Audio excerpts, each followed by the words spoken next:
পড়ন্ত বিকেল, সূর্য ধীরে ধীরে দিগন্তের ওপারে হারিয়ে যাচ্ছে। ঠিক তখনই আকাশের এক কোণে দেখা গেল রহস্যময় এক কালো ঢেউ। দূর থেকে দেখে মনে হবে বাতাসে ভেসে যাচ্ছে কোনো বিশাল মেঘ, কিন্তু আসলে এটি মেঘ নয়, লাখো পাখির এক বিশাল ঝাঁক। মুহূর্তের মধ্যেই তারা কখনো ঢেউয়ের মতো, কখনো ধনুকের মতো, আবার নানা আকৃতি তৈরি করে আকাশ জুড়ে নৃত্য করে। আশ্চর্যের বিষয়, তাদের কোনো নেতা নেই, কেউ কাউকে নির্দেশও দেয় না। তবুও হাজার হাজার পাখি একসঙ্গে একই ছন্দে দিক বদলায়, যেন পুরো আকাশ জুড়ে চলছে পাখিদের নৃত্য উৎসব।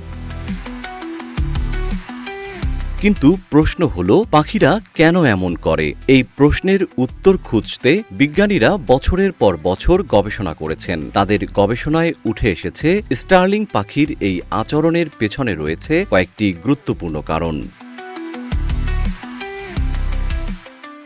স্টার্লিং পাখিদের এই অসাধারণ নৃত্য কেবল লোক দেখানো নয়, বরং এর পেছনে রয়েছে বেঁচে থাকার গুরুত্বপূর্ণ কৌশল। জীবন অবাক না করলে কে করবে? 28% মিল্ক ফ্যাটের অবাক করার সাথে ফ্রেশ মিল্ক পাউডার। জীবন অবাক করুক প্রতিদিন। আকাশে বাজ পাখি, ঈগল বা ফ্যালকনের মতো শিকারী পাখি দেখা দিলে তারা বিশাল ঝাঁক তৈরি করে একসঙ্গে দিক পরিবর্তন করে। এতে শিকারী পাখি বিভ্রান্ত হয়ে যায় এবং কোনো একটি পাখিকে আলাদা করে শিকার করা কঠিন হয়ে পড়ে। আবার শীতের সন্ধ্যায় তারা এভাবেই একে অপরকে জানিয়ে দেয় সেদিন রাতে কোথায় আশ্রয় নেবে। এরপর সবাই একসঙ্গে নিরাপদ স্থানে জড়ো হয়, যা তাদের শরীরের উষ্ণতা ধরে রাখতেও সাহায্য করে। এছাড়া কোনো পাখি যদি খাবারের সন্ধান পায় বা বিপদের আভাস পায়, সেই তথ্য মুহূর্তের মধ্যেই পুরো ঝাঁকের মধ্যে ছড়িয়ে পড়ে।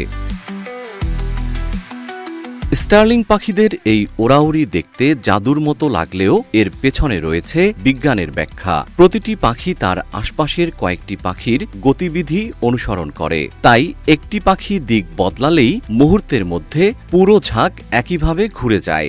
এ কারণেই দূর থেকে দেখে মনে হয় হাজার হাজার পাখি যেন একটি জীবন্ত সত্তার মতো একই ছন্দে আকাশে ভেসে বেড়াচ্ছে। জিএম শিহাব, রূপালী বাংলাদেশ।